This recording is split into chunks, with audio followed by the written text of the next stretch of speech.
আসসালামু আলাইকুম ওয়া রাহমাতুল্লাহি ওয়া বারাকাতুহু। আশা করি তোমরা সবাই ভালো আছো। সামনে তোমাদের পরীক্ষা। এই পরীক্ষার কিছু গুরুত্বপূর্ণ টপিকস তোমরা অনেকেই আমার কাছ থেকে দাগায় নেওয়ার জন্য বলছো। তো সবার আগে আমাদেরকে মাথায় রাখতে হবে আমাদের যে সিলেবাস অনুসারে যে টপিকসগুলো আছে সেই সিলেবাস অনুসারে সব টপিকসে আমাদেরকে পড়তে হবে। তো এর মধ্যে গুরুত্বপূর্ণ কিছু টপিকস কোন কোন অধ্যায় থেকে পরীক্ষায় থাকার সম্ভাবনা আছে, থাকতে পারে, এরকম কিছু টপিকস আমি বলতেছি, সেগুলো মনোযোগ দিয়ে একটু দেখার চেষ্টা করো। ওগুলো আগে পড়বা, ওগুলো পড়া শেষ হয়ে গেলে তারপরে সিলেবাসের ভিতরে আরও যা আছে সেগুলো আগে কমপ্লিট করবা। ঠিক আছে? ভালো ফলাফল করার জন্য সিলেবাস পুরোটাই ভালো করে করতে হবে। ঠিক আছে? তো আমি অধ্যায় 1 থেকে শুরু করলাম। আমাদের অধ্যায় 1-এর নাম হচ্ছে আর আরএলসি প্যারালাল সার্কিট। ঠিক আছে? এক অধ্যায়ের নাম হচ্ছে আমাদের আরএলসি প্যারালাল সার্কিট। এই আরএলসি প্যারালাল সার্কিট থেকে আমাদের রচনামূলকে একটা থাকার সম্ভাবনা খুবই বেশি। একটা রচনামূলক এখান থেকে আসতে পারে। তো তোমরা সবাই এই টাইপের অঙ্কগুলো খুব ভালো করে প্র্যাকটিস করবে। অঙ্ক কিন্তু নিয়ম শিখতে হবে, হ্যাঁ, অঙ্কর নিয়ম ভালো করে আয়ত্ত করতে হবে। অঙ্ক কিন্তু মুখস্থ করে কখনোই অঙ্ক করতে পারবে না। তো অঙ্কের নিয়মগুলো, এই টাইপের অঙ্কের নিয়মগুলো খুব ভালো করে পড়বা। আমি তোমাদেরকে অঙ্কগুলো পড়াইছি, বোঝানোর চেষ্টা করছি। এই টাইপের অঙ্কগুলো খুব ভালো করে করবা। ঠিক আছে? তাহলে এখান থেকে একটা অঙ্ক থাকার সম্ভাবনা পরীক্ষায় খুবই বেশি, অধ্যায় 1 থেকে। ঠিক আছে? এই ভেক্টর ডায়াগ্রাম অঙ্কগুলো একটু ভালো করে করবা। এগুলো অঙ্ক পরীক্ষায় থাকার সম্ভাবনা বেশি। ঠিক আছে? আচ্ছা, তাহলে অধ্যায় 1 থেকে আমরা অঙ্ক পাচ্ছি ইনশাল্লাহ। আমরা সবাই একটু ভালো করে করবো। আর সংক্ষিপ্ত, অতি সংক্ষিপ্ত যেগুলো সালের বেশি বেশি করে একাধিকবার আসছে, 2-এর অধিকবার আসছে, এগুলো একটু ভালো করে করবা। হ্যাঁ, এই যে তুমি দেখতে পাচ্ছ যে সালে 2-এর অধিকবার করে আসছে, এই প্রশ্নগুলো একটু বেশি বেশি করে করতে হবে, কারণ এগুলো থেকে প্রশ্ন ইনশাল্লাহ থাকবে পরীক্ষায় কমন। এখান থেকে রচনামূলকের জন্য আমরা অঙ্ক করব। হ্যাঁ, এখান থেকে রচনামূলকের জন্য শুধু অঙ্ক করবো, আর সংক্ষিপ্ত, অতি সংক্ষিপ্তের জন্য থিওরি করব। ঠিক আছে? অধ্যায় 1 থেকে। এবার আসে অধ্যায় 2। অধ্যায় 2 থেকেও আমাদের অঙ্ক একটা থাকার সম্ভাবনা খুবই বেশি। তার তার পাশাপাশি এই যে বিশুদ্ধ ক্যাপাসিটিভ সার্কিটের পাওয়ার অপচয় শূন্য, এই প্রমাণটা খুব ভালো করে করবা, পরীক্ষায় থাকতে পারে। তারপরে বিশুদ্ধ ইন্ডাকটিভ সার্কিটের ক্ষেত্রে পাওয়ার অপচয় শূন্য, এই দুটার মধ্যে একটা পাওয়ার অপচয় শূন্য, একটা হলো বিশুদ্ধ ক্যাপাসিটিভ সার্কিট, একটা হচ্ছে বিশুদ্ধ ইন্ডাকটিভ সার্কিট। এই দুটার মধ্যে একটা পরীক্ষায় সংক্ষিপ্তের মধ্যে থাকতে পারে। তো আমরা একটু ভালো করে এই দুটো প্রমাণ করব। আর পাশাপাশি এই অধ্যায় থেকে তো অঙ্ক একটা থাকার সম্ভাবনা খুবই বেশি, 98% সম্ভাবনা এই অধ্যায় থেকে অঙ্ক, এক অধ্যায় থেকে 2 অধ্যায় থেকে 98% সম্ভাবনা। তাহলে এই অধ্যায়ের অঙ্ক আমরা এই টাইপের অঙ্কগুলো খুব ভালো করে করব। ঠিক আছে?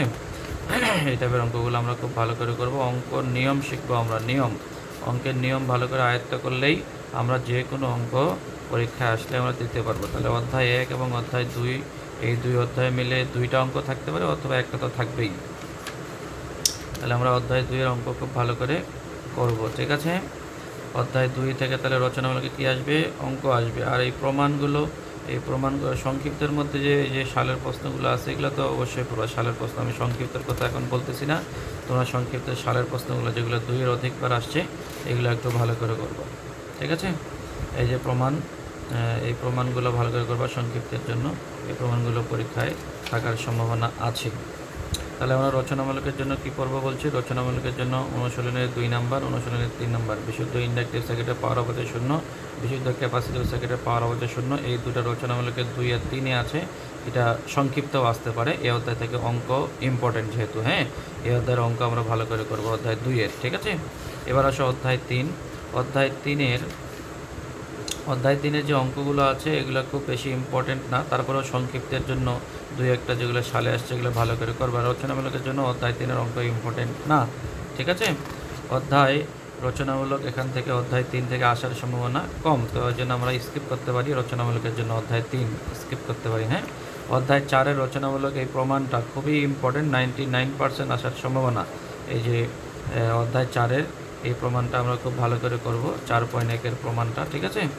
এটা খুব ভালো করে করবো, এটা পরীক্ষায় থাকার সম্ভাবনা খুবই বেশি, অধ্যায় 4-এর প্রমাণটা। হ্যাঁ, আর অধ্যায় 4-এর অঙ্ক আমরা করব, অঙ্ক আসার সম্ভাবনা আছে অধ্যায় 4 থেকে। অঙ্ক একটু এই অধ্যায় থেকে করব, এই টাইপের অঙ্কগুলো একটু করব। অঙ্ক পরীক্ষায় আসার সম্ভাবনা আছে অধ্যায় 4 থেকে। ঠিক আছে? অধ্যায় 4-এর কিউ ফ্যাক্টরের প্রমাণ আছে, কিউ ফ্যাক্টরের প্রমাণটা একটু ভালো করে করবা। তারপরে এই যে সিরিজ রেজোনেন্স ফ্রিকোয়েন্সির প্রমাণটা করবা।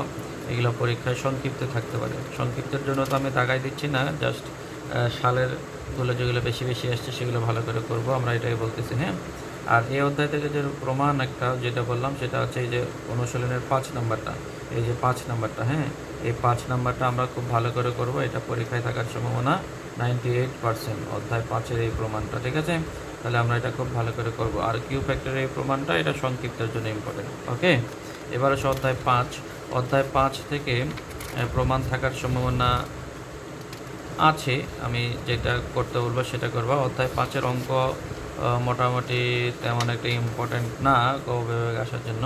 তো অধ্যায় 5-এর প্রমাণ আছে, প্রমাণ আমরা একটু করব। ঠিক আছে, এই যে অনুশীলনের 5 নাম্বারটা একটু করবা, আর অনুশীলনের 7 নাম্বারটা একটু করবা। 7 নাম্বারটা বেশি ইম্পর্টেন্ট, যদি আসে এখান থেকে তাহলে 7 নাম্বারটাই আসতে পারে। ওকে, এবার আসে অধ্যায় 6। অধ্যায় 6-এর আমরা এখান থেকে অঙ্ক একটু করতে পারি, যেগুলো সালে 2-1টা আসছে, এই টাইপের অঙ্ক আমরা 2-1টা করতে পারি। হ্যাঁ, যেহেতু আমাদের নিয়ম জানা আছে আগের অধ্যায়ের, খুব বেশি যে ইম্পর্টেন্ট অধ্যায় 6-এর অঙ্ক তা কিন্তু না। তো আমরা এই প্রমাণটা করতে পারি, 1 নাম্বার অনুশীলনের 1 নাম্বার প্রমাণটা আমরা করতে পারি। ঠিক আছে, দেখা হচ্ছে কিউ ফ্যাক্টর কিউ সমান F naught divided by delta F. তাহলে এটা আমরা একটু ভালো করে করতে পারি। অধ্যায় 7 থেকে আমাদের অঙ্ক থাকার সম্ভাবনা তো নাই। আমাদের অধ্যায় 7 থেকে আমরা কি করব, এই যে অনুশীলনীতে 1 নাম্বার প্রশ্ন আছে যে পলিফেজ সার্কিটের সুবিধাগুলো লেখো, অথবা 1 ফেজ পদ্ধতির তুলনায় 3 ফেজ পদ্ধতির সুবিধাগুলো লেখো। এটা একটা থিওরিমূলক প্রশ্ন, এটা রচনামূলকের জন্য পড়বা একটা 1 নাম্বারটা। ঠিক আছে, এবার হচ্ছে অধ্যায় 8। অধ্যায় 8-এরও অঙ্ক নাই। অধ্যায় 8-এর অঙ্ক নাই, হ্যাঁ, অধ্যায় 8-এর অঙ্ক নাই। অধ্যায় 8 থেকে আমরা রচনামূলকের জন্য এই 4 নাম্বারটা একটু ভালো করে করব।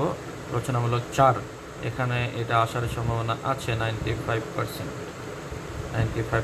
সম্ভাবনা। হ্যাঁ, এই অধ্যায়ের রচনামূলক 4 নাম্বারটা। ঠিক আছে, কী কী পদ্ধতিতে ফেস টু ফেস পরীক্ষা করা যায়, চিত্র সংক্ষিপ্ত বর্ণনা দাও, সম্ভাবনা আছে। এবার অধ্যায় 9। অধ্যায় 9 থেকে আমরা অঙ্ক ভালো করে করব।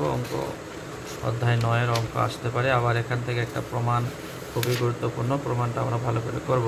এই অধ্যায়ের অঙ্ক একটু করব। এই অধ্যায়টা হচ্ছে অঙ্ক এবং প্রমাণ খুব ভালো করে করব। স্টার সংযোগ। ঠিক আছে, এই স্টার সংযোগের অঙ্ক আমরা একটু ভালো করে করব। খুবই সহজ অঙ্ক, এই টাইপের অঙ্কগুলো আমরা একটু ভালো করে করব। স্টার সংযোগের এই টাইপের অঙ্কগুলো একটু ভালো করে করব। হ্যাঁ, আমরা এই টাইপের অঙ্কগুলো একটু ভালো করে করব। আর প্রমাণ যেটা বলতেছি রচনামূলকের জন্য, এই অধ্যায় থেকে প্রমাণ খুবই ইম্পর্টেন্ট। অঙ্ক এবং প্রমাণ দুটাই ইম্পর্টেন্ট। এই অধ্যায় থেকে রচনামূলকে আসবে ইনশাল্লাহ, আশা করা যায়। তো প্রমাণ কোনটা করব আমরা এই অধ্যায় থেকে? রচনামূলক অনুশীলনীতে 1 নাম্বার, যেটা হচ্ছে 3 ফেজ সুষম স্টার পদ্ধতির নিউট্রাল কারেন্ট শূন্য হয়, এটা একটা ইম্পর্টেন্ট প্রশ্ন। আর সবচেয়ে বেশি ইম্পর্টেন্ট হচ্ছে 3 নাম্বারটা। 3 নাম্বারটা আসার সম্ভাবনা 99%। হ্যাঁ, সেটা কি, যে ভিএল সমান √3 ভিপি এবং আইএল সমান আইপি। এই প্রমাণটা খুবই ইম্পর্টেন্ট। এটা সমীকরণ আকারেও বলতে পারে এভাবে, অথবা কথায়ও বলতে পারে যে 3 ফেজ 4 তার পদ্ধতির লাইন অফ ফেজ ভোল্টেজ এবং লাইন অফ ফেজ কারেন্টের মধ্যে সম্পর্ক দেখাও। কথাও আসতে পারে, এভাবে ডাইরেক্ট সূত্রটাও লিখে দিতে পারে। তো এই অধ্যায়ের এই প্রমাণ খুবই ইম্পর্টেন্ট। পাশাপাশি এই প্রমাণটাও করবা, নিউট্রাল কারেন্ট শূন্য। ঠিক আছে, এখান থেকে আসার সম্ভাবনা 99%। হ্যাঁ, অধ্যায় 10-এরও সেম। অধ্যায় 10-এর অঙ্ক করব ভালো করে, এবং এই অধ্যায়ের অঙ্ক পাশাপাশি প্রমাণ। এই অধ্যায়ের অঙ্ক ভালো করে করব, ডেল্টা এবং স্টারের অঙ্ক ভালো করে করব, ডেল্টা এবং স্টারের প্রমাণ একটা ভালো করে করব। ঠিক আছে, এই অধ্যায় থেকে প্রশ্ন আসার সম্ভাবনা খুবই বেশি, 99% সম্ভাবনা। হ্যাঁ, এই দুটা অধ্যায়ের দুটা প্রমাণ থেকে একটা প্রমাণ থাকবেই। এই স্টার এবং ডেল্টার অধ্যায়ের মধ্যে একটা প্রমাণ পরীক্ষায় থাকবেই, আশা রাখি ইনশাল্লাহ। তাহলে সেটা কি, ডেল্টার অনুশীলনে তোমাদের 3 নাম্বার আছে যে ডেল্টায় লাইন কারেন্ট ফেজ কারেন্টের √3 গুণ, এটা হতে পারে। অথবা ডেল্টা সংযোগ পদ্ধতিতে লাইন কারেন্ট ও ফেজ কারেন্টের সম্পর্ক নির্ণয় করো, এটা কথায় আসতে পারে।